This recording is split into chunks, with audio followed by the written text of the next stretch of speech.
Evangelho segundo escreveu Lucas, capítulo de número 23, a partir do verso 33, e eu vou ler até o 43.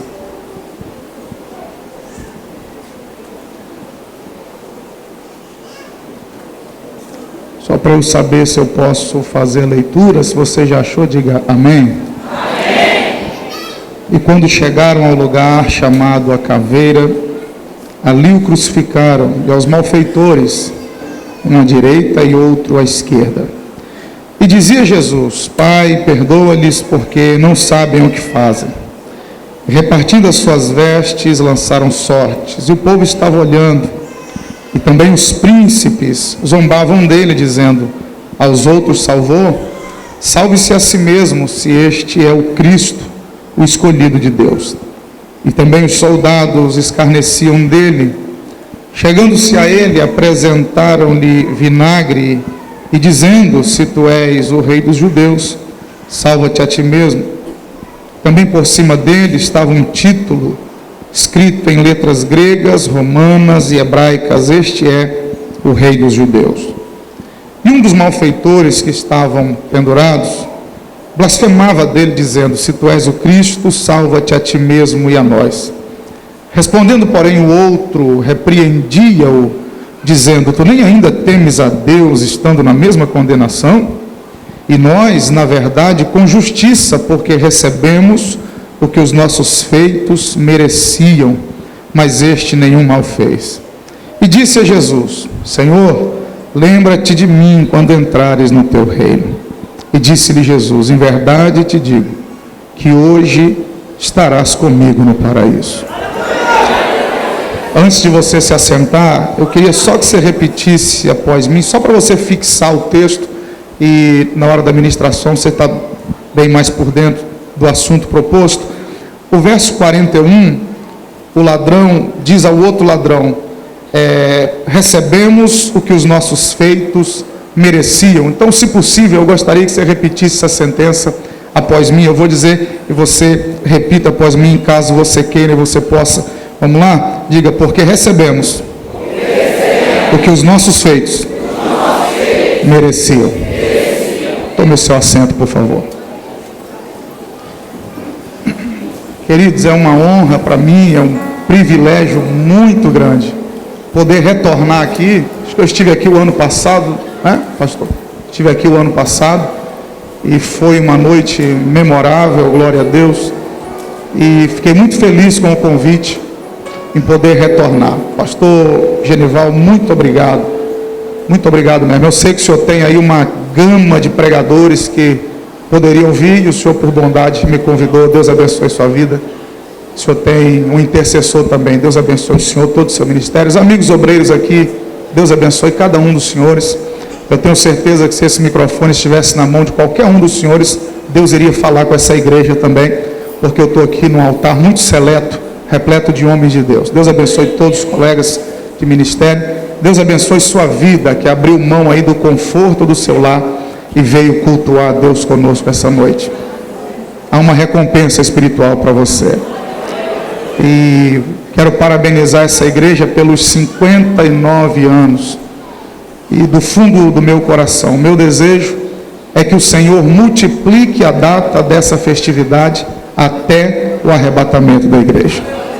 Depois do arrebatamento a gente faz uma festa só na eternidade, todas as igrejas juntas, mas por enquanto a gente vai cultuando e celebrando os nossos aniversários eclesiásticos, né? Cada um na sua região.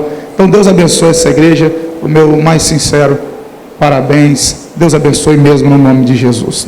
Quantos acompanharam a leitura comigo, digam amém. Amém.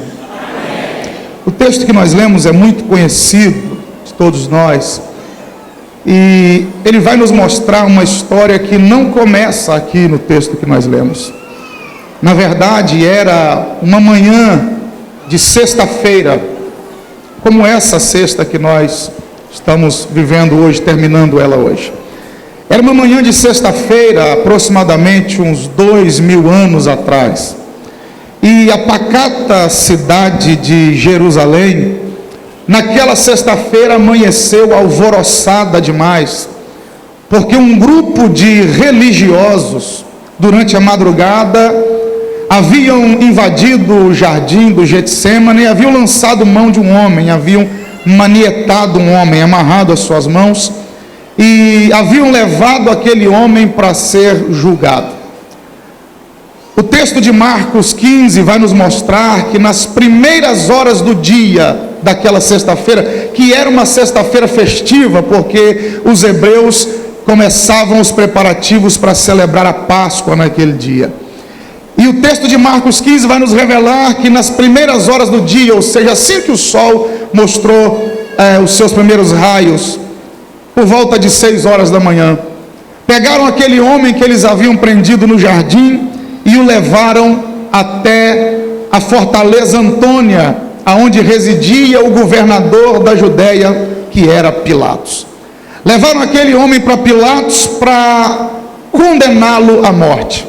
Por que levaram ele para Pilatos? Todos nós sabemos aqui, vocês têm uma igreja cheia de mestres e homens capacitados na palavra, e sabem muito bem que naquele tempo toda a Judéia, toda a Galileia, toda a Pérea, na verdade eram jurisdição de Roma, do Império Romano. Então nenhum dos cidadãos daquela cidade, daquela região, poderiam ser julgados e condenados sem antes passar por um tribunal romano. A lei romana tinha que bater o martelo para execução. E pegaram aquele homem e levaram ele diante de Pilatos. E para levar aquele homem para Pilatos, tinham que ter uma acusação contra ele. Não podiam simplesmente levá-lo e dizer: queremos que o senhor o mate. Tinha que haver uma acusação, tinha que haver um crime, ele tinha que ter cometido um crime. Mas como aquele homem em tudo foi tentado, em nada ele pecou e errou, tiveram que inventar um crime contra ele. E quando levaram ele diante de Pilatos, e Pilatos perguntou: qual foi o crime que esse homem cometeu? Alguém disse: o crime dele é insurreição, ou seja, o crime dele é rebeldia. Ele vem se declarando rei no lugar de César, e ele vem desde a Galileia até a Judéia, causando um alvoroço terrível. Pilatos olha nos olhos daquele homem, e o olhar daquele homem revela inocência, justiça e retidão. Pilatos olha para aquele homem e diz: é verdade o que estão dizendo contra o senhor? O senhor é rei? E aquele homem, com uma voz cheia de autoridade e graça, vira para Pilatos e diz: eu sou rei, mas o meu reino não é daqui. Pilatos imediatamente percebe que há uma conspiração dos religiosos para tirar a vida daquele homem. Pilatos então indaga mais uma vez de onde ele é, e alguém diz: olha, ele é oriundo da Galileia. E alguém diz: se ele é da Galileia, Pilatos diz: se ele é da Galileia, ele não é um problema meu, porque eu sou governador da Judéia, o governador da Galileia é Herodes. E por ocasião da Páscoa, Herodes estava numa casa a poucos metros da fortaleza Antônia. Então Pilatos, tentando se livrar daquele problema, vira para aquela multidão e diz: levem ele para ser julgado por Herodes. Escute isso, fique comigo na palavra. Pegaram aquele homem manietado e o levaram até a casa onde estava Herodes. Detalhe: esse Herodes foi o mesmo que mandou decapitar João Batista, que era primo desse homem que vai ser julgado. Aquele homem chega diante de Herodes, e o texto vai nos revelar que Herodes estava embriagado, porque havia passado a noite inteira festejando com os seus servos. Herodes olha para aquele homem e diz: o senhor é tão famoso na Judéia e na Galileia pelos milagres que o senhor faz um milagre aqui na minha frente para eu acreditar no senhor, porque tem gente que só acredita na nossa história se vê algum sinal. Mas aquele homem, como uma ovelha muda diante do seu acusador, não abriu a sua boca. E o detalhe mais importante dessa história é que aquele homem que está calado, pela voz dele, céus e terra foram criados. Pela voz daquele homem, tudo que você conhece hoje veio à existência, porque é tudo dele, por ele e para ele. Foi pela voz daquele homem que Lázaro, depois de 4 dias morto e enterrado, recebeu a vida. Pastor, se a voz desse homem é tão forte e poderosa, por que ele ficou calado diante de um ímpio bêbado? Sabe por quê que ele, mesmo com a voz tão poderosa, ficou calado? Para que hoje você pudesse abrir a sua boca e glorificar o nome dele. Se ele tivesse aberto a boca para se defender, hoje nós teríamos que ficar calados. Mas como ele ficou calado para nos defender, hoje você pode abrir a sua boca para glorificar o nome dele. E eu estou sentindo a presença dele nessa palavra. Herodes olha para ele, queridos pastores, os senhores conhecem a história melhor do que eu, e diz: já que você não vai fazer nenhum sinal, leve esse homem de volta para Pilatos. Pilatos que descasca esse abacaxi. Só que antes de Herodes devolvê-lo para Pilatos, Herodes vai fazer uma zombaria com ele. Como ele está sendo acusado de insurreição, rebeldia, se declarar rei no lugar de César, Herodes pega uma túnica que só os governadores usavam, era uma túnica branca, mas o tecido era púrpura, resplandecia, e vestiu aquela túnica dele, diz: já que o senhor é rei, rei tem que ter túnica púrpura. E levaram aquele homem de volta para Pilatos. Pilatos, quando recebe aquela multidão de novo com aquele homem, a mulher de Pilatos avisa para ele: cuidado com o que você vai fazer com esse Galileu, porque eu sonhei com ele a noite inteira. E mulher quando fala, irmão, era para as irmãs ter dado um glória, mas deixa para lá. Mulher tem um sexto sentido. Mulher quando fala, pode botar o cavalinho na chuva que o negócio é estreito. Cuidado com fulano, abre o olho que a casa vai cair. Pilatos agora quer evitar um problema na rua e quer evitar um problema em casa. E é melhor evitar o problema em casa. Pilatos olha para aquele homem e diz: olha, eu não estou vendo crime nesse homem, eu não estou vendo nada para condená-lo à morte, então eu vou acalmar a fúria de vocês. Eu vou mandar açoitá-lo. Quem está me ouvindo, diga amém. Amém. Eu vou mandar dar uma surra nesse homem, e de repente assim vocês vão ficar mais calmos. Pilatos chama a corte de soldados romanos, e eles pegam aquele homem e o conduzem para dentro da fortaleza Antônia. O despem, ou seja, tiram a sua vestimenta, o deixam seminu, só com as roupas de baixo. Amarram aquele homem e começam uma quarentena de açoites com um instrumento de tortura chamado azorrague, um chicote de couro que nas pontas havia pedaços de ossos e pedaços de ferro. Começou o açoite naquele homem, com as suas mãos amarradas, ele apanha e não abre a sua boca.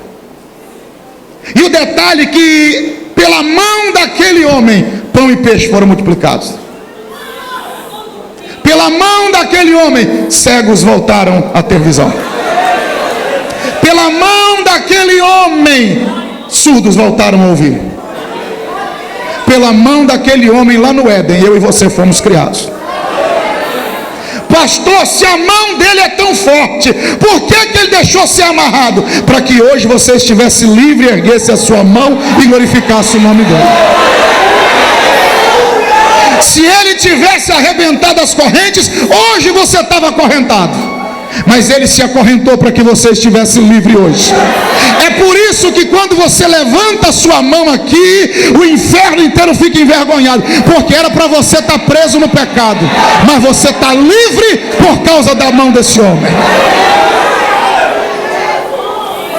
Pastor, qual é o nome desse homem que ficou calado e que se deixou ser amarrado, e ele tem todo o poder? O nome desse homem é a razão porque essa igreja faz 59 anos hoje.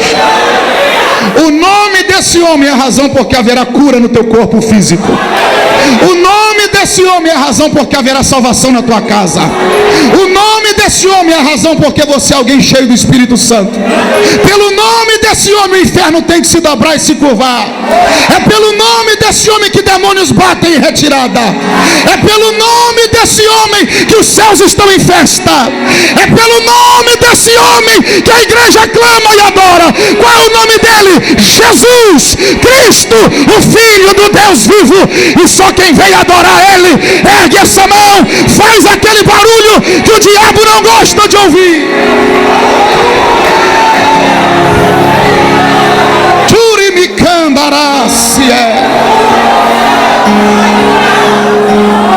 É por ele, por causa dele.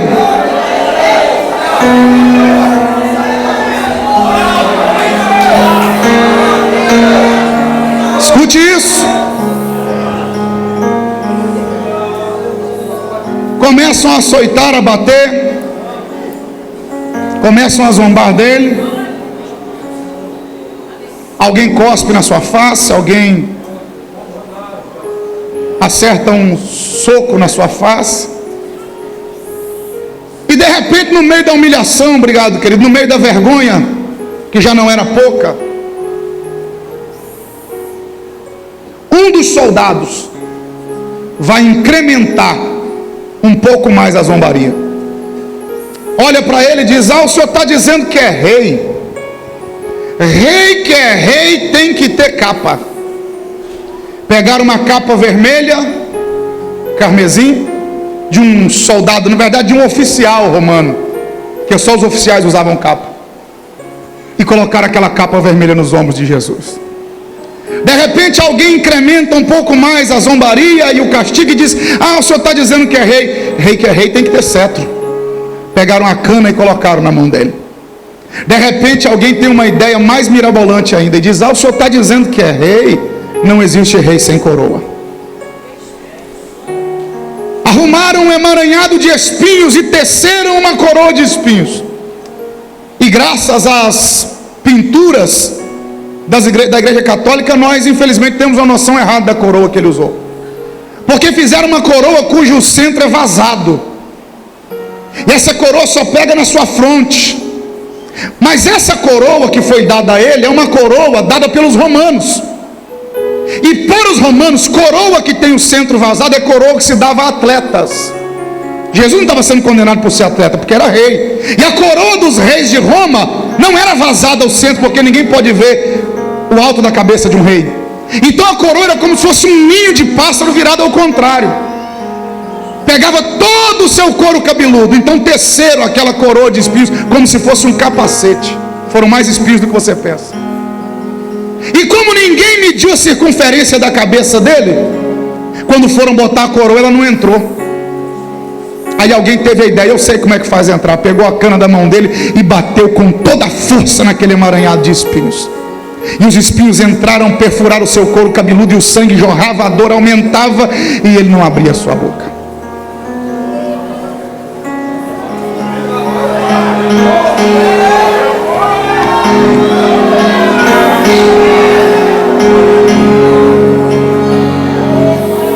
Pegaram ele semi-nu, expor a vergonha de um homem, com uma capa vermelha, uma cana na mão e uma coroa de espinho, todo ensanguentado, e levaram diante da multidão. E Pilatos olha e diz: está bom que eu fiz com ele. E a multidão, com o diafragma cheio de ódio, grita: não, nós queremos mais. Mais do que isso, o que é que vocês querem? E os religiosos incitaram: queremos que ele morra. Agora vem a boa notícia. Não sabiam os religiosos, não sabia a multidão, não sabia os soldados, não sabia Pilatos, que tudo aquilo só contribuía para a glória dele. Porque o Deus Pai tem uma habilidade. Qual é? Ele transforma a maldição em bênção. Aquela coroa de espinho, aliás, aquela capa vermelha foi trocada por uma veste de louvor. Aquela cana foi trocada por um cetro de justiça que regerá as nações de eternidade em eternidade. E aquela coroa de espinhos foi trocada por uma coroa de glória que faz dele Rei dos reis e Senhor dos senhores.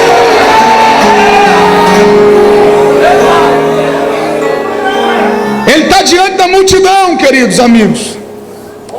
Pilatos vai tentar a última cartada. E eu cheguei a uma conclusão, por favor. Isso aqui é uma especulação e um pensamento meu, não estou afirmando nada. Pilatos até queria fazer o certo, mas não fez. Porque lá em Marcos capítulo 15, verso 15, diz que para agradar a multidão, Pilatos mandou matar Jesus. O erro de Pilatos foi esse: ele sabia o que era certo, mas não fez o certo.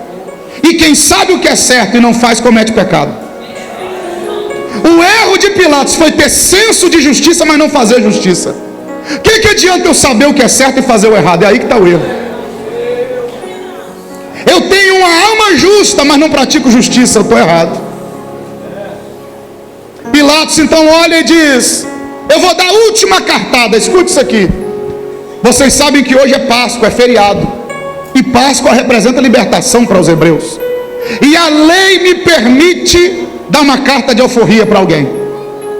eu posso liberar um preso aqui. E eu vou trazer um homem aqui que eu acho que ninguém aqui quer ele na rua. Esse sim é homicida e rebelde por excelência. Aqui não tem prova contra. Ele está condenado, vai morrer. Homicida e rebelde. Tragam ele, Barrabás. Colocaram os dois lado a lado. E Pilatos então pergunta: quem é que vocês preferem na rua? Jesus o Cristo ou Barrabás? E a multidão grita unânime: solte Barrabás. Parece incrível. E o que eu faço com Jesus chamado Cristo? E a multidão grita mais uma vez: crucificam, crucificam, crucificam. Pilatos lava as suas mãos, pensando que aquilo amenizaria o seu pecado ou cobriria o seu erro.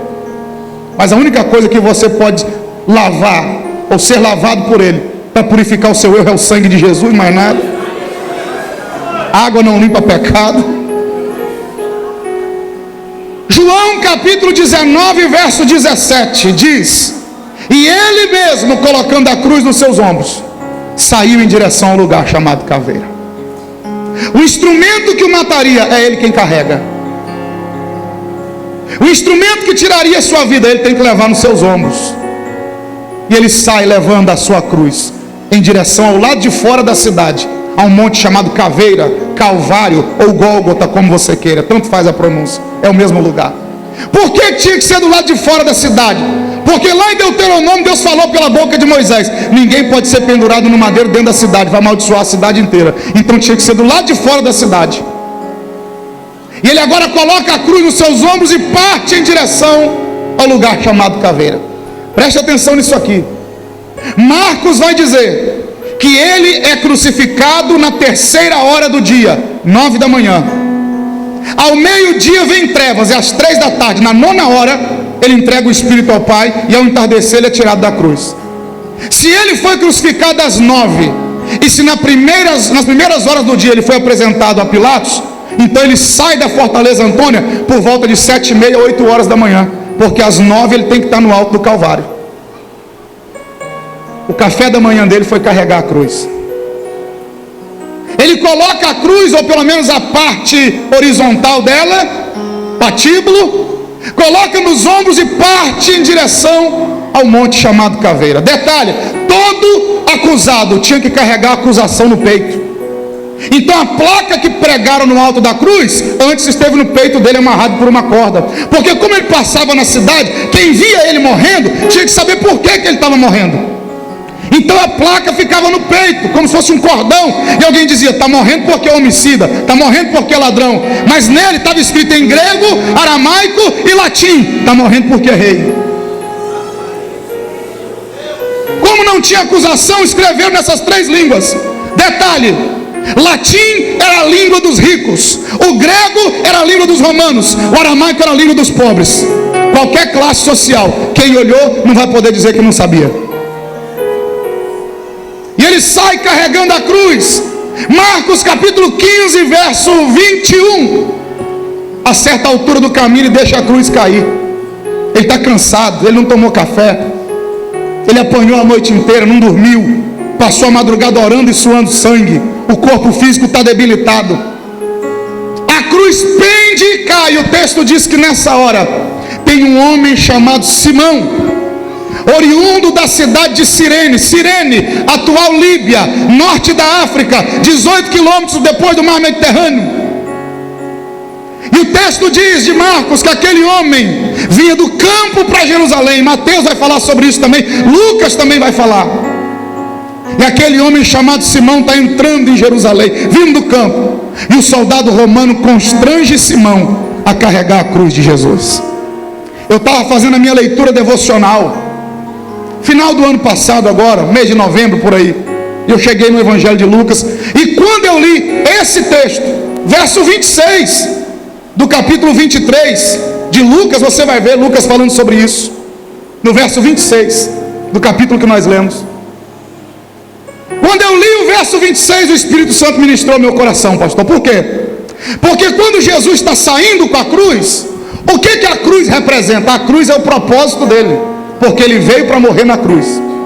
Quando ele deixou o céu, ele sabia da cruz. Então ele tem que carregar a cruz, porque a cruz é o propósito. Só que agora o propósito está no chão. E o propósito que Deus tem na nossa vida não pode ficar no chão. Ouvi 2 amém, 3 glória baixinho, vou repetir. O propósito que Deus te deu não pode ficar parado nem no chão.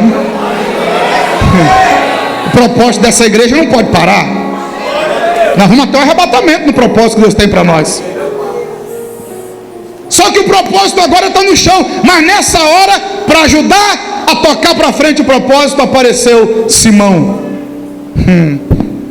Sabe o que o Espírito Santo disse para mim nessa hora? No ministério de Jesus teve outro Simão. Teve um Simão que prometeu ir até o fim, Simão Pedro. Na última ceia, Jesus disse: olha, eu vou morrer. Daqui a poucas horas eu estou morrendo. Vou para a cruz, vou apanhar. Simão falou: se o senhor morrer, eu morro contigo. Aí Jesus disse: Simão, o cálice que eu vou beber, o senhor não tem cálice certo. Se o senhor tomar o cálice, eu tomo também. Simão, eu vou para a cruz, eu vou junto. Se Simão fosse carioca, ele ia dizer: estamos junto e misturado. Jesus disse: Simão, Satanás pediu a tua alma. Senhor, não tem Satanás certo. Aonde o senhor for, eu vou contigo. Aí Jesus disse: então vamos esperar o galo cantar, depois a gente conversa.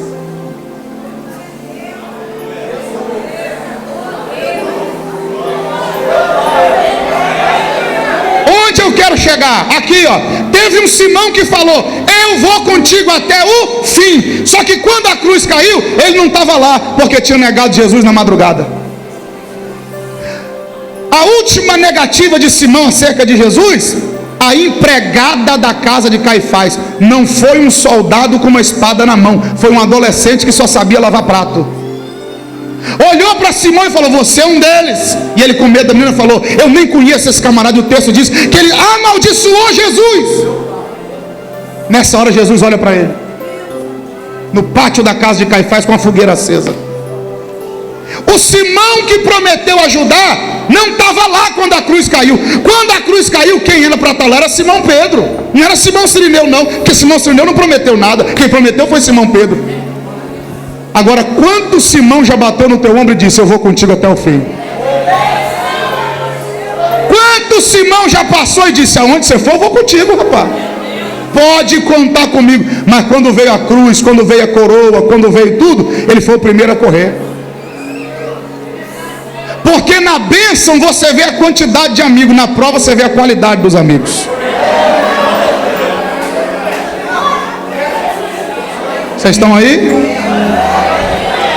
Tem gente aqui nessa noite que está frustrada porque recebeu promessa e quem te prometeu não cumpriu a promessa. Alguém jurou para você: eu vou até o fim contigo, é até que a morte separe, em alguns casos. Pode contar comigo. Mas quando o negócio veio, quando a crise chegou, quando a doença veio, quando a prova chegou, ele correu, Simão Pedro. Só que quando Simão Pedro correu, a cruz não ficou no chão, porque Deus enviou um Simão Cirineu. 2 amém, 3 glória. Eu vou repetir tudo de novo. Para cada Simão que fugir, Deus bota outro Simão no lugar, mas a cruz não vai ficar no chão.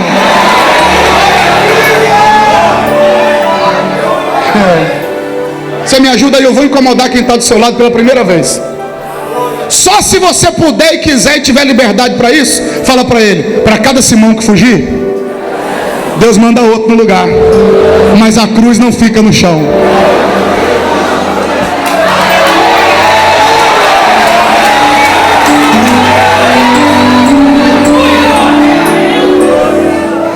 Eu vim pregar para alguém aqui e dizer que vai aparecer um Simão na tua vida para te ajudar a pegar a cruz. E você não vai parar no meio do caminho, você vai até o fim, vai cumprir o propósito. Só quem crê que vai até o fim, deixa eu ver, ergue essa mão aí. Vai aparecer um Simão essa semana ainda, esse mês ainda, esse ano ainda. Vai aparecer alguém para dizer: eu vim te ajudar, eu vim te ajudar, eu vim te ajudar.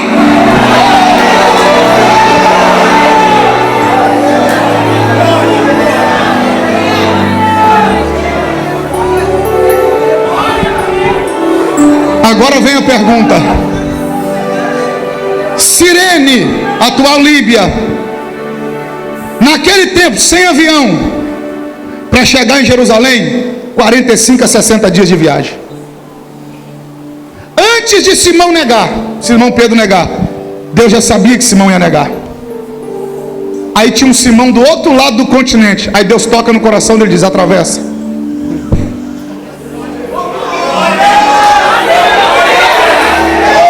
Aonde você quer chegar, pastor Renan? Aqui. Você só não sabe, mas Deus já tocou no coração de um Simão lá longe. E nem que ele tenha que atravessar o Oceano Atlântico, o Pacífico, o socorro vai chegar, a resposta vai chegar, a cruz não vai ficar no chão.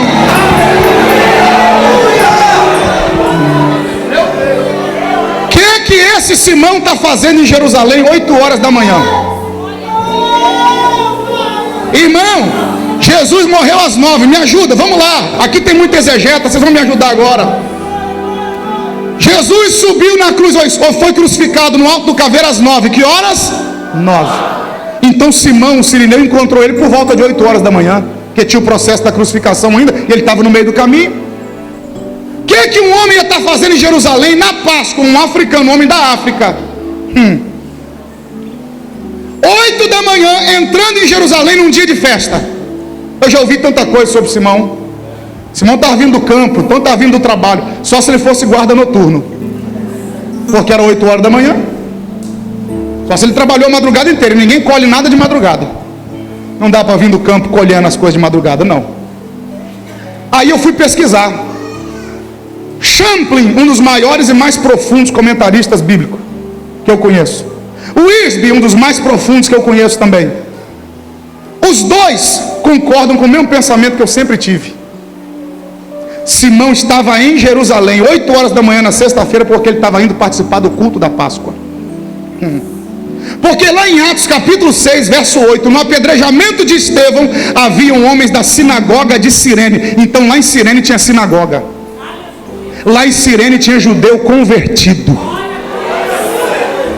O que aquele cara estava fazendo 8 horas da manhã em Jerusalém na Páscoa? É porque ele se preparou para ir cultuar na Páscoa. Bom judeu, ou judaizante que ele era, falou: vou para o culto lá em Jerusalém, eu quero cultuar na matriz, na sede.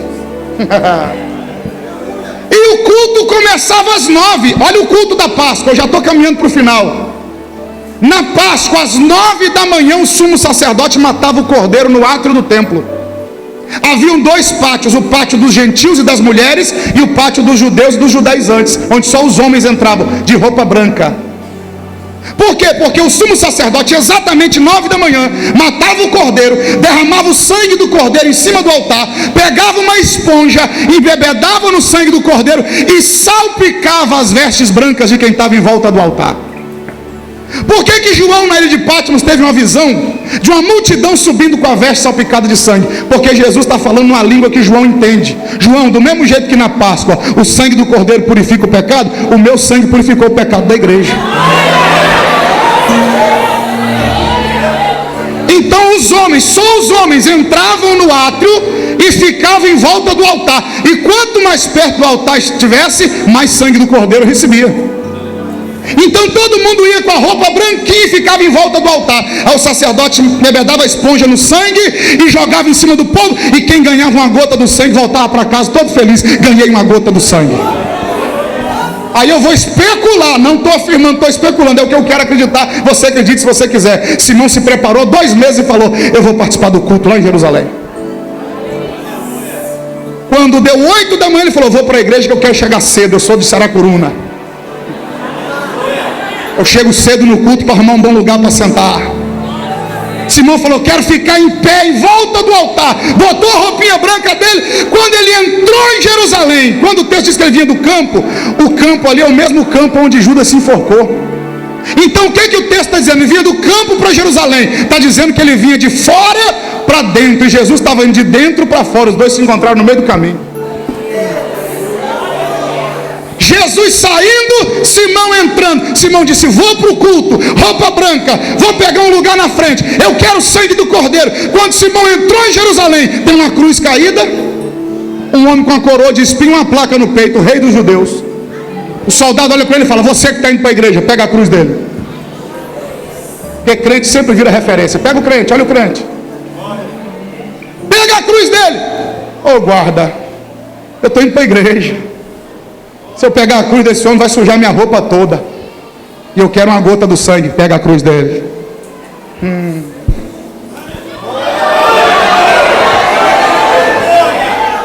Aí Simão tem que botar a cruz no ombro e andar lado a lado com Jesus. Imagina a roupa branquinha de Simão, encostando no sangue de Jesus. E Simão pensando: acabou com o meu culto.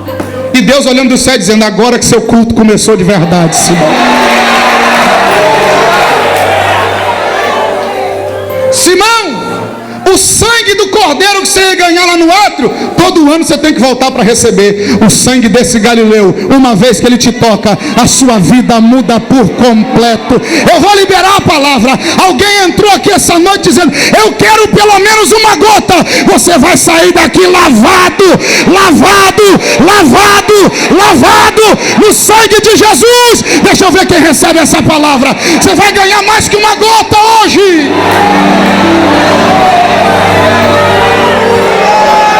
Quem pode me ajudar? Quem pode me ajudar? Fala para os dois aí, se você puder, diga assim: você vai ganhar mais que uma gota hoje.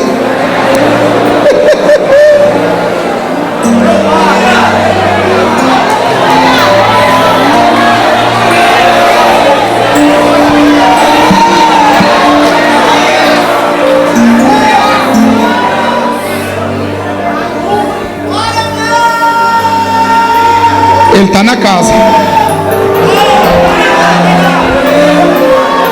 Eu vou ser sincero, eu não sei quantos metros, quanto tempo Simão ajudou ele a carregar a cruz, mas ajudou. Chegamos no verso 33 que nós lemos. Ele chegou no alto do caveira.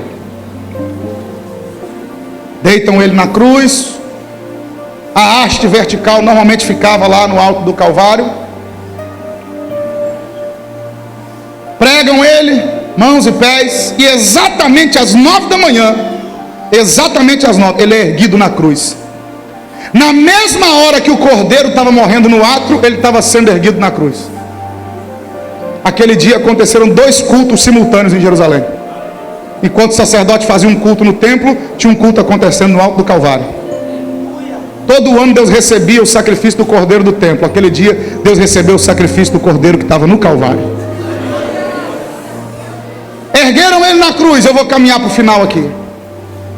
E de repente, os religiosos, os príncipes que o texto diz, são religiosos. Lembra de Jairo, príncipe da sinagoga? Então eram as autoridades religiosas. Passavam ao pé da cruz e zombavam dele. Ei, se ele é o Cristo, deixa ele aí, Deus vai tirar ele daí. Se ele é o Cristo, se ele é o rei, ele vai sair daí, vai dar o jeito dele. Porque eles pensavam que evangelho era se livrar da cruz. Mas evangelho é passar pela cruz. Eu vou repetir de novo, porque tem um gostinho de bezetacil. Tem um gostinho de bezetacil. Tem gente achando que seguir a Cristo é ser livre da cruz. Não, é passar pela cruz e triunfar na cruz. Não existe evangelho sem cruz. Tem que ter. Aí nessa hora, está aqui no texto, para aumentar a dificuldade de um soldado, ele está com sede, os outros evangelistas vão falar isso, ele está com sede. Aí um soldado embebeda uma esponja no vinagre e leva o vinagre até a boca dele. Quando ele experimenta o vinagre, ele não bebe. Lucas não vai dizer isso, mas Mateus vai dizer, Marcos vai dizer que ele não bebeu o vinagre. Outros evangelistas vão dizer que é uma mistura de mirra com vinho, que também é chamado de vinagre. Ele não experimenta, ele cospe. Por que que ele não bebeu o vinagre? Porque ele é fiel para cumprir o que ele prometeu. Você sabia que você tem a ver com aquele vinagre? Por que que ele não bebeu o vinagre? Porque um dia ele fez uma promessa para a igreja. Aonde está essa promessa? Vamos lá comigo, Mateus capítulo 26. Mateus capítulo 26, verso 28. Mateus 26, 28. Olha isso aí. Se quiser até marque que o negócio é bonito. É a última ceia. Só os 12 estão com ele. A multidão não ouviu o que ele disse aqui. Só os discípulos. Aqueles 12 representam a igreja, eu e você. Olha o que Jesus diz, Mateus 26, 28. porque isto é o meu sangue, o sangue do Novo Testamento, que é derramado por muitos para a remissão dos pecados. Agora olha o 29. E digo-vos que desde agora não beberei. Está no singular, não no plural. Não beberei, Jesus está dizendo dele. Eu não beberei mais do fruto da vide até aquele dia. Dia está com letra maiúscula, com D maiúsculo, fala do dia do arrebatamento. Até aquele dia em que o beba de novo convosco no reino de meu Pai. Escute, segura o glória a Deus. Na última ceia, Jesus levantou o cálice depois de partir o pão e disse: ó, está vendo esse cálice, esse vinho sem fermento? É o meu sangue. Vocês vão beber ele toda vez que se reunirem em memória de mim, para lembrar que eu derramei meu sangue para perdoar o pecado de vocês. Agora eu, Jesus, estou fazendo uma promessa para vocês: eu não bebo mais do fruto da vide, até o dia que eu beba convosco, naquele grande dia, no reino de meu Pai. Meu Deus, escute, segura. Ele tem direito a toda a glória da eternidade, mas tem uma coisa no céu que Jesus não experimenta, porque ele está esperando você chegar lá. Vou repetir mais devagar para você fazer o download. No deserto, depois da tentação dos 40 dias, se eu estiver errado me corrijam, ele estava com fome, os anjos vieram e o serviram ele com o quê? Com comida, porque ele estava com fome. Então ele tem direito a toda a glória, é tudo dele. Tudo que você pensar de bom em alimento, ele tem direito na eternidade, e é muito melhor do que o que a gente come aqui. Só que tem uma coisa no céu que ele não experimenta, porque está esperando a igreja chegar lá. O quê? O cálice, o vinho. Aí tem gente que bebe o vinho da ceia, bebe não, participa, porque vinho ceia a gente não bebe, a gente participa do cálice da ceia aqui embaixo, como se estivesse tomando Coca-Cola. Toda vez que você experimentar o cálice aqui, lembra que lá em cima Jesus está olhando e está dizendo: ó, ainda não chegou a minha hora, mas vai chegar o dia que ele vai estar na mesa e eu mesmo vou servir e você lá junto com ele.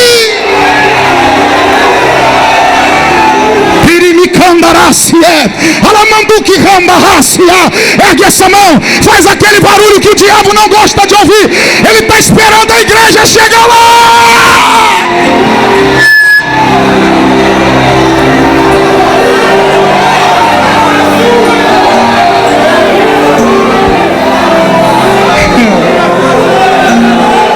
Aí ele falou, eu não bebo mais do fruto da vide. O diabo ouviu que o diabo não prevê o futuro, mas ele também não é trouxa. Ele ouviu: você não vai beber mais do fruto da vide, não? Jesus está na cruz, aflito, com sede, à beira da morte. Estou com sede. O soldado pega vinagre. Vinagre vem da vide. Vinagre vem da vide. Pegou o vinagre, bebedou na esponja, levou na boca dele. Quando ele experimentou, ele falou: opa, isso aqui é vinagre. Se eu beber, eu quebro a minha promessa. E eu não sou homem para mentir, nem filho do homem para me arrepender. O que eu prometi para minha igreja eu vou cumprir. Eu não vou experimentar o vinagre, ele cuspiu. Oh, aleluia. Pastor Renan, o que é que isso tem a ver comigo hoje aqui em Saracuru, no aniversário da minha igreja? Se ele há 2000 anos é fiel no fruto da vide, no que mais ele não vai ser fiel na sua vida? Se ele prometeu curar, ele vai curar. Se ele prometeu abrir a porta, ele vai abrir a porta. Se ele prometeu fazer, ele vai fazer.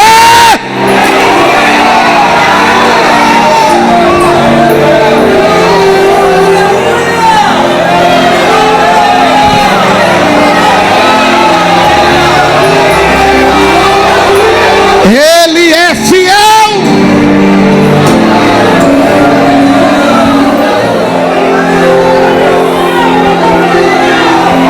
Aleluia. Ele não experimentou, ele não bebeu, cuspiu. Aí nessa hora, escute isso aqui, nessa hora, isso aqui é o desfecho da história para a gente orar. Nessa hora, a zombaria sai de baixo e vem para o mesmo nível que ele está, vem para a cruz. Porque o texto diz que ao lado dele à direita e à esquerda tem 2 malfeitores.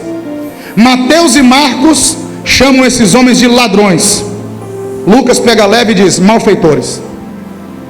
Um à direita e outro à esquerda. E ele na cruz do meio. Ele na cruz do meio. Um dos ladrões, nessa hora, começa a ser sarcástico com ele, capcioso.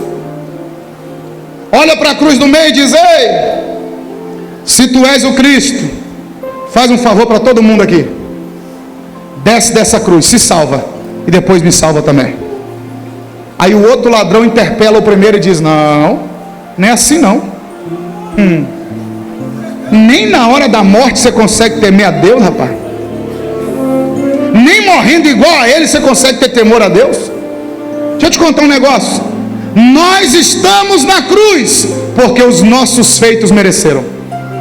Agora esse homem aqui, nenhum mal fez.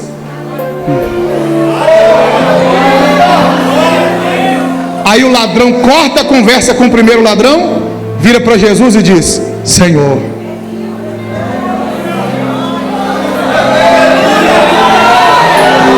lembra-te de mim quando entrares no teu reino.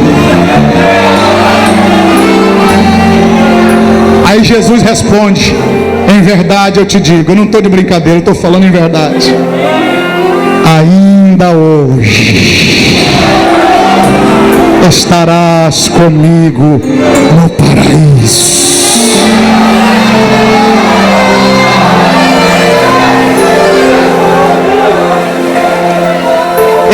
Eu orei muito em cima desse texto, com a Bíblia aberta e orando: Espírito Santo, fala comigo. Eu aprendi uma oração há muitos anos com minha mãe. Toda vez que eu vou estudar a Bíblia, que eu não estudo só para pregar, eu estudo para ser crente,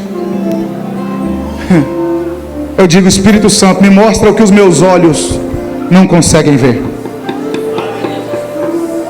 Porque existem as verdades explícitas e existem as verdades implícitas. Existem princípios espirituais que só espirituais entendem. Aí eu disse: Espírito Santo, me dá um discernimento aqui. O Espírito Santo me fez entender algo que vestiu como uma luva na minha vida. Estou falando de mim. Eu entendi o diálogo do primeiro ladrão. Escuta isso aqui para a gente concluir. O primeiro ladrão vira para Jesus e diz: se tu és o Cristo, salva-te a ti mesmo e depois me salva. O que esse ladrão está fazendo? Vou lhe dizer. Ele está usando vou usar um carioquês aqui, vai que cola. Se você é o Cristo, se salva e depois me salva também. Vai que esse cara consegue descer da cruz mesmo. Vai que ele é poderoso para descer daí e me tira daqui. Aí nessa hora o outro ladrão interpela, porque o outro ladrão conseguiu fazer a leitura. Esse primeiro ladrão que disse: se o Senhor é o Cristo, desce daí depois me salva, ele está dizendo: sai daí, me arranca daqui com o seu poder, e a gente sai correndo aqui pela direita, ninguém pega a gente. O que esse primeiro ladrão quer? Eu te digo, ele queria fugir da consequência do erro dele. Por que ele está na cruz? Está no texto. O outro ladrão disse: nós estamos aqui porque os nossos feitos mereceram. Jesus está na cruz inocente, esse ladrão está na cruz porque merecia. Ninguém botou uma faca no pescoço dele e disse: você vai ser ladrão. Ele foi ladrão porque quis, e agora quer fugir da consequência do erro dele. Vai ter um gostinho de bezetacil, mas eu vou falar. Nós somos especialistas em fugir da consequência dos nossos erros. Desde o Éden nós recebemos isso, herança de Adão. A gente erra e quer fugir da consequência. A gente toma atitude errada na vida e depois quer fugir da consequência. Pecado tem perdão, a consequência a gente tem que segurar. Vocês estão aí ou eu fiquei sozinho agora? Sabe o que o outro ladrão está dizendo para esse primeiro ladrão? O que nós estamos colhendo nada mais é do que aquilo que nós plantamos. Você não está gostando do que você está colhendo, irmão? Mude o que você está plantando. Eu vou repetir porque o glória a Deus diminuiu. Existem princípios espirituais imutáveis no reino de Deus. Gálatas 6:7 é um deles. Não erreis, Deus não se deixa escarnecer. Tudo que o homem plantar, não é qualquer coisa, é tudo que o homem plantar, isso ele também colherá. Tem vezes na minha vida que eu entro em problema, aí eu vou pedir para Deus mudar a consequência. Aí eu digo, não, eu não vou debitar na conta de Deus uma fatura que é minha. Eu entrei no abacaxi, agora eu descasco ele. Não estou dizendo que Deus não pode interferir no processo e mudar a história. Só que nós temos que ter essa consciência de que tem muito problema que a gente está atravessando, que nada mais é do que consequência de atitudes erradas que nós tomamos. Eu vou usar uma frase aqui que não é minha. Muitos pregadores têm usado, eu não sei de quem é, mas ela não é minha. Mas ela é muito interessante. Decisões decidem destinos. Estão na cruz simplesmente porque decidiram ser ladrões, e agora é a consequência do erro dele. Nós pentecostais principalmente, sabe como é que nós somos? Se tem algo dando errado na minha vida, ou é Deus que está me provando, ou é o diabo que está me tentando. Mas tem coisa que não é nem Deus nem o diabo, tem coisa que é consequência de decisão errada que você tomou. Quer ver? Segura, aperta o cinto, vai ficar estreito. Quando o gerente do seu banco te ligou, e te ofereceu um cartão de crédito que era 110% do seu salário, você aceitou. Quando você comprou aquele carro, você sabia que a parcela dele ia requerer 70% do seu salário. E agora a culpa é do devorador? Não, a culpa é sua. Segura. Tem muito jovem aqui. Você estava namorando, visitou a casa dela, e o quarto dela era mais bagunçado que o seu. Você acha que a sua casa vai ser um brinco? Agora segura. Segura a onda, você escolheu. Vou para o outro lado. Você, moça, estava namorando, visitou a casa do príncipe, e ele tratava o pai mais a mãe igual um animal. Se ele não honrou quem cuidou dele até agora, você acha que ele vai te fazer feliz até que a morte separe? Segura, obreiro. Você sabe que não pode se levantar contra o ungido do Senhor. É você que escolhe. Filho, honra o teu pai e a tua mãe, para que se prolongue seus dias na terra. Se prolonga, pode diminuir. É você que escolhe. Vocês estão aí? Eu acho que eu fiquei sozinho agora. Se tem alguém aqui nessa situação, por favor, não me leve a mal, não quero te constranger, nem te conheço. Conheço aqui o pastor Genival. Você fumou 30 anos da sua vida e sabia que nicotina gerava câncer. Agora quer que Deus te cure. Deus pode te curar, mas se Ele não quiser te curar, isso aí foi uma decisão errada que você tomou na vida.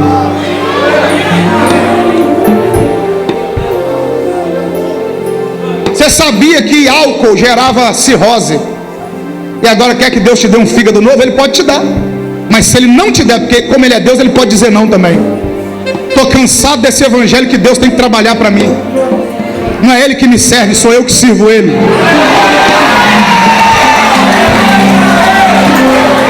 Deus não tem que fazer tudo que eu quero. Até os nossos louvores induzem a isso. Só vitória, só vitória. Não é não. Não é não. Fica ligado que não é assim não, irmão. Tem coisa que você vai ter que segurar a consequência, e Deus não vai fazer nada, porque você errou. Segura o erro.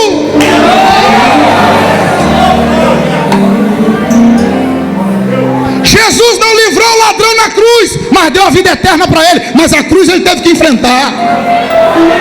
Fiquei sozinho de novo, só vi 2, glória a Deus. Nós erramos e queremos que Deus conserte os nossos erros. Só que o outro ladrão entendeu isso. O outro ladrão vira para o primeiro e diz assim: não, nós estamos aqui porque os nossos feitos mereceram. Ele não tem obrigação nenhuma de arrancar a gente daqui. Nós escolhemos estar aqui. Nós escolhemos a nossa vida. Escolhemos a vida que levaríamos. Nós decidimos. Poder da decisão, livre-arbítrio. Deus te dá, você decide e segura a consequência. Aí o outro ladrão vira para esse e diz: não é assim não. Nós estamos aqui porque os nossos feitos mereceram. Então o segundo ladrão, ele entende que o que ele está vivendo é resultado de uma escolha errada que ele fez. Mas nessa hora, ele aprendeu o princípio. Ele vira para Jesus. Eu vou só dizer isso aqui, a gente vai orar. Ele vira para Jesus e diz assim: Mestre, Senhor, lembra-te de mim quando entrares no teu reino. Vou falar essas 3 coisas aqui. Na conversa desse segundo ladrão com o primeiro ladrão, na conversa do segundo ladrão com Jesus e na resposta de Jesus para o segundo ladrão, tem 3 tempos nessa conversa. Quantos tempos eu disse? 3. Primeiro tempo, o ladrão vira para o outro e diz assim: nós estamos vivendo isso, nós estamos aqui porque os nossos feitos mereceram. Qual o tempo que esse cara está se referindo? Ele está se referindo ao passado. Ele está dizendo assim: o meu presente é resultado do meu passado. Tem gente que sempre justifica o presente com o passado. Só que esse ladrão está cometendo um erro. Por quê? Porque ele volta no passado para lembrar uma decisão errada, para lembrar algo que faz mal. Existem 2 sentimentos, escute isso, 2 sentimentos que permeiam a nossa vida. Eles são muito parecidos, mas o resultado é diferente. Que sentimentos são esses? Saudade e nostalgia. Os 2 te levam para o passado, mas cada um te faz sentir uma coisa. Saudade, lembrança que faz bem. Nostalgia, lembrança que faz mal. A palavra nostalgia foi um médico alemão quem inventou. Ele começou a estudar pessoas amputadas na guerra. E ele descobriu que pessoas que tinham membros do corpo amputado ainda sentiam dores e sensações no membro que tinha sido cortado. O cara perdeu a perna do joelho para baixo, sentiu o dedão do pé formigar, não tem mais pé. Aí veio a palavra nostalgia. Nostos, algia. Nostos, novamente. Algia, dor. Nostalgia, sentir a dor novamente. Por isso que todo remédio terminado com algia é para combater a dor. Nostalgia, sentir a dor diferente, a dor novamente.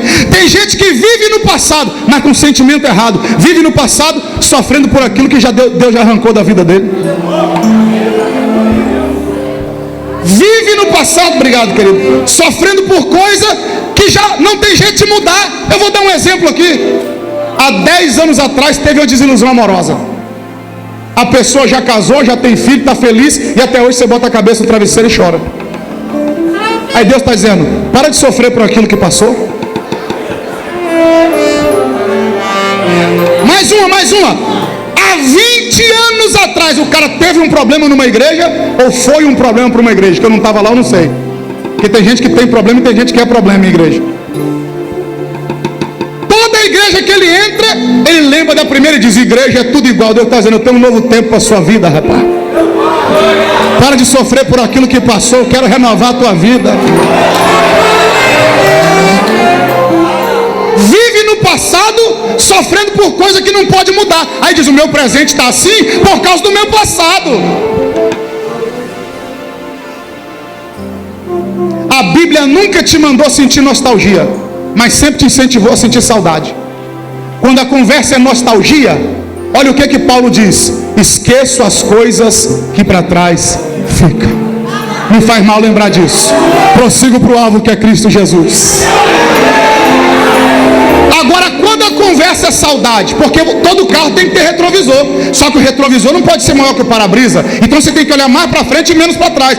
E olhar para trás para quê? Para lembrar coisa que te alegra. Foi por isso que Jeremias escreveu nas Lamentações: quero trazer à memória aquilo que me dá esperança. Posso liberar uma palavra? Deus vai enterrar toda a nostalgia e vai ressuscitar saudade no seu coração. Tudo que você lembrar vai te fazer bem lembrar. Para de sofrer por aquilo que passou.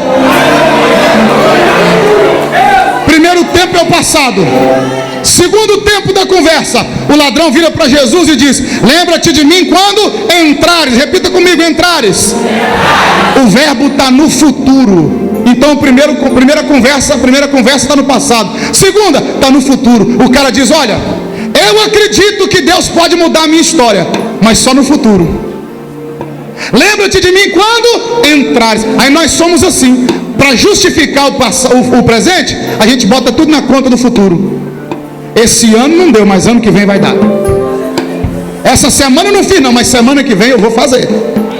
Essa época do ano é maravilhosa, pastor Genival, sabe por quê? A gente faz lista, eu já fiz muita. Ano que vem, primeira coisa da lista, vou emagrecer 10 quilos. Só que dia 1º de janeiro eu comia mais do que eu comi dia 31. Quando chegava no final do ano, ao invés de emagrecer 10, eu engordei 5.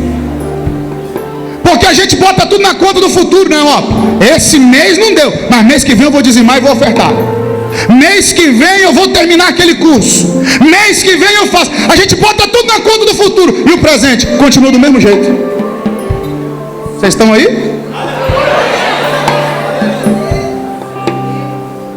Só que aí vem o terceiro tempo da conversa. O ladrão vira para Jesus e diz: lembra-te de mim quando entrares. Senhor, eu até acredito que o Senhor pode mudar a minha história lá no futuro. Aí Jesus diz: fica tranquilo.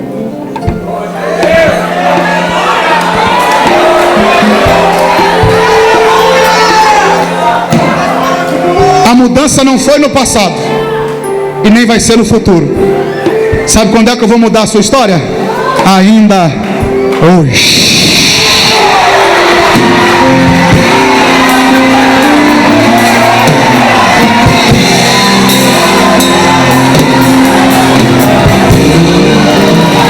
Olha o que Deus está dizendo para você essa noite. O seu passado está na sepultura, o seu futuro está no útero sendo gerado. Sabe quando é que eu quero mudar a sua história? É hoje! É hoje! Só quem crê que hoje é dia de mudança, fica de pé comigo, dando glória a Deus e aleluia! É hoje! É hoje! É hoje! É hoje!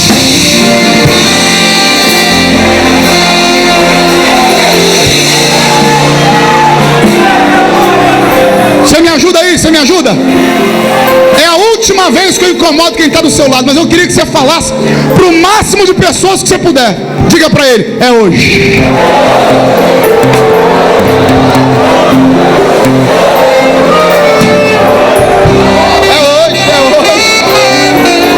Churamanakandarap, Urimikandaracia, Alawamambuki Randarracia. É hoje, é hoje, é hoje, é hoje, é hoje, é hoje, é hoje, é hoje, é hoje, é hoje, é hoje que a cura chega, é hoje que a resposta chega, é hoje que Deus muda a história, é hoje, é hoje, é hoje. Deixa eu ver quem crê que é hoje, deixa eu ver quem crê que é hoje.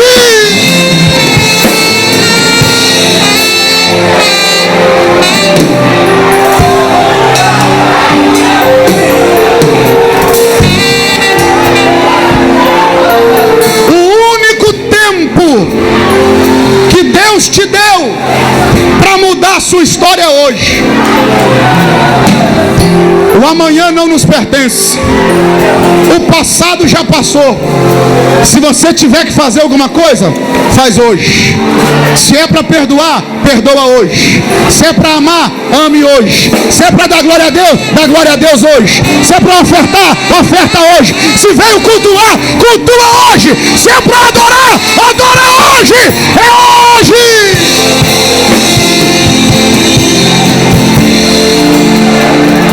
Escute. O que é que o ladrão diz para Jesus? Lembra-te de mim quando entrares no teu reino. Só 2 homens na Bíblia disseram essa frase: lembra-te de mim. Meu amigo pastor Jean Porto, essa frase, esse pensamento é dele, não é meu. Eu estava dirigindo para ele no meu carro, aqui na Rio Magé, levando ele para São Gonçalo, numa campanha que eu dirigia uns 4 anos atrás, e ele no lado do carona, no meu carro, me entregou essa revelação. Eu falei: eu vou usar, mas vou dizer de quem é, fique tranquilo, que hoje em dia está assim, o cara pega uma mensagem sua, prega, e fica por isso mesmo, como se fosse dele. Não ora, não estuda, não lê, não compra um livro. Miserável. Esses dias mandaram um link para mim no YouTube do cara, o cara pegou minha mensagem, só não copiou a língua estranha, o resto é tudo meu. Parece um playback de mensagem, nunca vi. Esse pensamento é do pastor Jean Porto, não é meu. Só 2 homens na Bíblia disseram essa frase: lembra-te de mim. O primeiro a dizer: José, para o copeiro. José virou para o copeiro e falou: cara, já que eu interpretei o sonho para você, lembra-te de mim quando chegar junto de Faraó. O cara falou: negócio feito. Levou 2 anos para o cara lembrar dele. Segundo homem a dizer, lembra-te de mim, o ladrão na cruz. Senhor, lembra-te de mim. Jesus disse, não é daqui 2 anos não. Ele tem seu nome gravado na palma da mão. O homem te engana, o homem mente, o homem enrola. Deus é fiel para cumprir o que Ele te falou. A última para eu orar. Outro dia eu volto para terminar. É bom que eu já deixo no gancho outra agenda. Não sou bobo nem nada. O cara disse, lembra-te de mim quando entrares no teu reino. No teu? Se o cara reconhece que Jesus tem um reino, então ele admite que Jesus é rei. Escute, só tem um detalhe. Ele está vendo um homem morrendo numa cruz igual a ele. É muito fácil reconhecer um rei numa carruagem com tapete vermelho. Agora olhar um homem crucificado, apanhando, sendo xingado e dizer, é rei? Para mim, irmão, por favor, pensamento meu. Para mim, esse cara tinha que estar na galeria dos heróis da fé. Se eu fosse escritor aos Hebreus, ele estava lá. Alguns historiadores vão dizer que o nome dele é Dimas, ou Demas. O que é fé? Acreditar no que você não está vendo. Ele está vendo um cara com a coroa de espinho, todo ensanguentado, todo machucado, morrendo igual a ele, morreu antes do que ele. Mas eu acredito que esse cara é o rei. Se você for tomar alguma atitude, olhando para o momento que você está vivendo, você não toma atitude nenhuma. Eu vou acreditar no que eu estou vendo? Não dá. Só que depois da cruz tem um reino.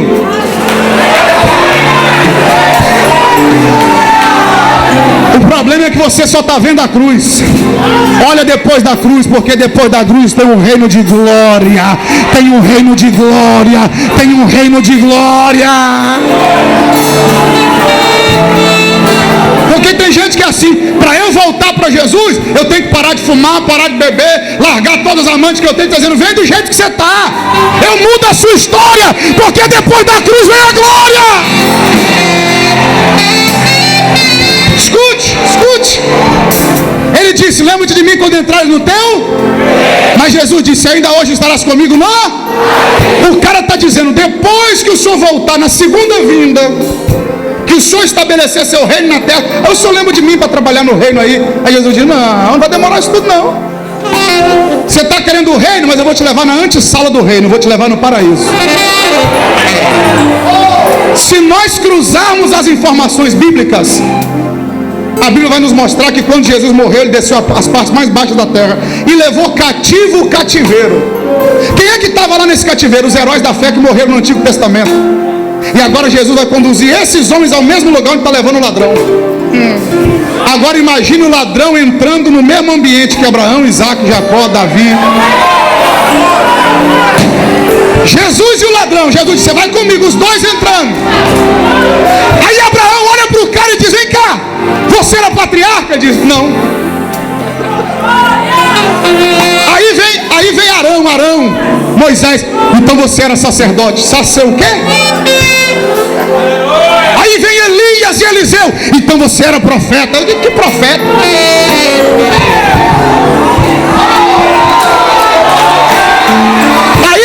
Aí vem outro e disse, não, então você era discípulo de João Batista. Não sei quem é não. Aí João diz, eu nunca vi esse cara lá, nunca vi não. Aí vem outro e diz, então você andou junto com ele, você foi discípulo dele. Não, rapaz, você não foi profeta, não foi sacerdote. Davi está aqui, você não foi rei, você não foi discípulo de João, você não foi discípulo dele. Quanto tempo de crente você tem? Deve ter umas 6 horas.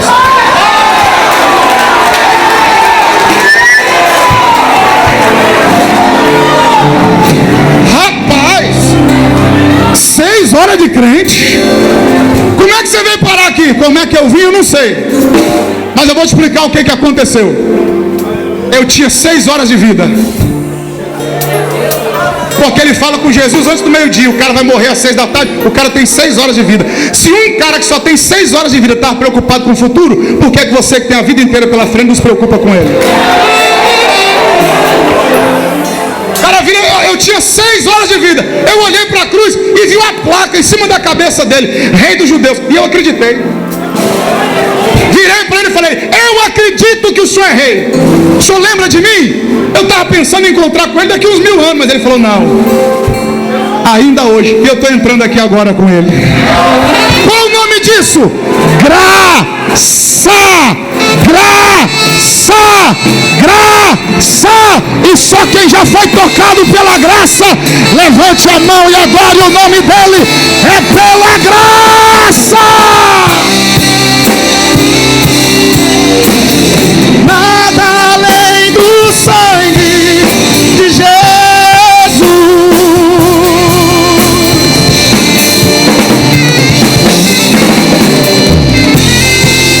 Só quem é livre, só quem é livre, só quem é livre, só quem é livre pela graça, livre pela graça.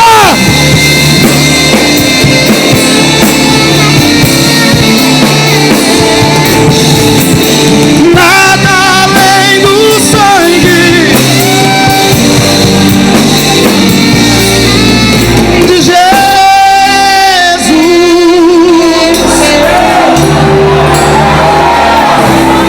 Se você é batizado com o Espírito Santo, seja renovado agora. Fala língua estranha com teu Deus. Se você ainda não é, seja agora em nome de Jesus Cristo. Há uma presença doce na casa, é o Espírito Santo. É Deus dizendo: essa tribulação é momentânea, existe uma glória eterna.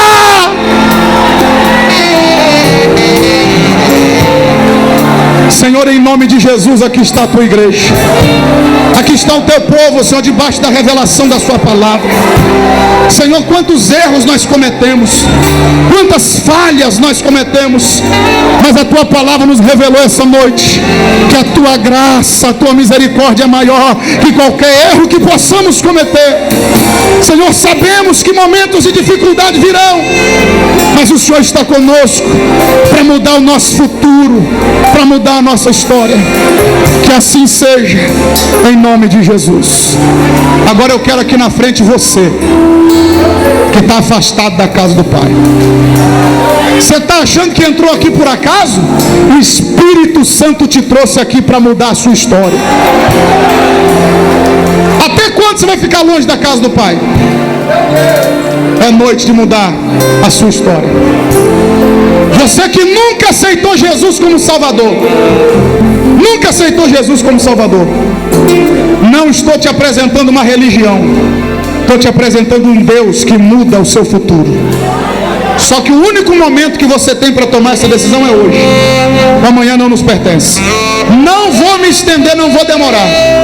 Você quer voltar para Jesus essa noite? Quer aceitar Jesus como seu Salvador? Pede licença, onde você está? Vem aqui à frente, eu vou orar por você e vou devolver esse microfone. Sai do seu lugar agora. Você que quer voltar para Jesus, ou você que quer aceitar Jesus, é hoje. É hoje, a hora é essa. Não dá para protelar mais. Não dá para adiar mais essa decisão. É hoje. Hoje é o dia de tomar essa decisão. Sai do seu lugar, vem aqui. Eu vou orar por você. Vou orar por você. Aliás, o pastor Genival vai orar por você. Mas a hora é essa. Sai do seu lugar, vem aqui. Vem em nome de Jesus. Tem uma jovem vindo ali, a igreja pode glorificar o nome do Senhor.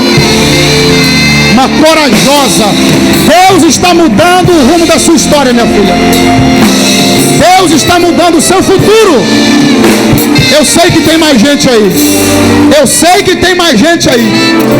Eu vou liberar 2 palavras no mundo espiritual aqui.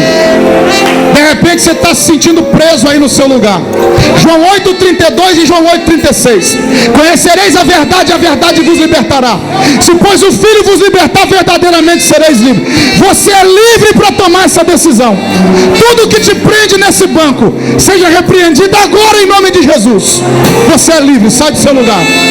Sai do seu lugar e vem aqui. Em nome de Jesus. A oportunidade está aberta. É hoje. É hoje, é agora. Venha em nome de Jesus. Não dá para relutar mais. Chega. Chega, é hoje, é hoje. Não espere pelo amanhã. É hoje. Sai do seu lugar, vem aqui. Eu vou devolver o microfone, mas você ainda pode vir. Você ainda pode vir. Deus abençoe sua vida. Deus abençoe a igreja. Em nome de Jesus. Vamos aplaudir ao Senhor, queridos. Vamos estender as nossas mãos. Aí está essa jovem voltando para os caminhos do Senhor. Nosso Deus e nosso Pai. Pai do nosso Senhor e Salvador Jesus Cristo. Toma em tuas mãos, Senhor, a tua filha. Meu Deus, que hoje está retornando para a casa do Senhor. Para a casa do Pai, ó Deus, que é o melhor lugar para estar. Meu Deus, eu quero pedir ao Senhor, em nome de Jesus, teu filho amado. Toma, Senhor, a tua filha em tuas mãos. Como foi profetizado o Senhor aqui nesta noite, Senhor. Um tempo novo, ó Deus, na vida da tua filha. Pai querido, em nome de Jesus, o teu filho amado, Senhor, nós oramos nessa noite. A entregamos em tuas mãos para a glória do nome de Jesus. Amém. Amém. Louvado seja o nome do Senhor. Glória seja dada ao nome de Jesus. Queridos, nós louvamos ao Senhor nosso Deus por essa noite abençoada. Louvamos a Deus pela vida do pastor Renan, sua esposa, sua filha, por essa palavra abençoada da parte de Deus. Deus continua usando o pastor Renan poderosamente. Louvado seja o nome de Jesus.